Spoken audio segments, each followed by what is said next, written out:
নমস্কার, আমি পারমিতা দত্ত। অনেক মানুষই শোনা যায় যে তারা ইনসোমনিয়াতে ভুগছেন, রাতে ঘুম হয় না, কিংবা লোনলিনেস ফিল করছেন, কিংবা সারা দিন মাথাটা কীরকম ধরে রয়েছে, মাথা যন্ত্রণা, মাইগ্রেন অ্যাটাক। নর্মালি পিল না খেলে এই ধরনের মাথা ব্যথা যায় না।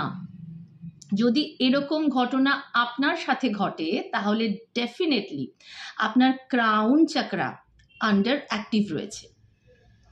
এক্ষেত্রে কিছু রেমিডিয়াল পার্ট রয়েছে যেটা আপনি করতে পারেন। নাম্বার 1, এভরিডে নিজের সাথে একা সময় কাটান। যখন আপনি একা সময় কাটাবেন সেই সময় কিন্তু মাথায় কোনো চিন্তা আনা চলবে না। অর্থাৎ আপনি সেটা কোনো গার্ডেন বা বাগানে কাটাতে পারেন, বা এমন কোনো জায়গা যেখানে কোনো একটা পার্টিকুলার অবজেক্টের ওপরে আপনি ফোকাস করতে পারেন। ধরুন কোনো গাছ, তার উপর আপনি ফোকাস করছেন। নাম্বার 2, এভরিডে ওম চ্যান্টিং করা শুরু করুন। সেটা মুখেও বলতে পারেন অথবা মিউজিক চালিয়েও আপনি শুনতে পারেন।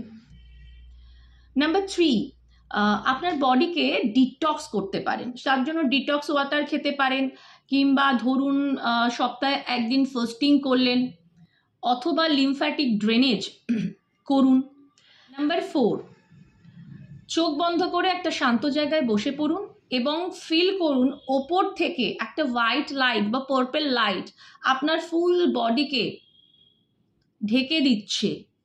এইভাবে আপনি মেডিটেশন করতে পারেন। অ্যান্ড নাম্বার 5, দুটো অ্যাফার্মেশন বলছি। I am connected and I understand. এই দুটো অ্যাফার্মেশন আপনি এভরিডে বলা শুরু করুন।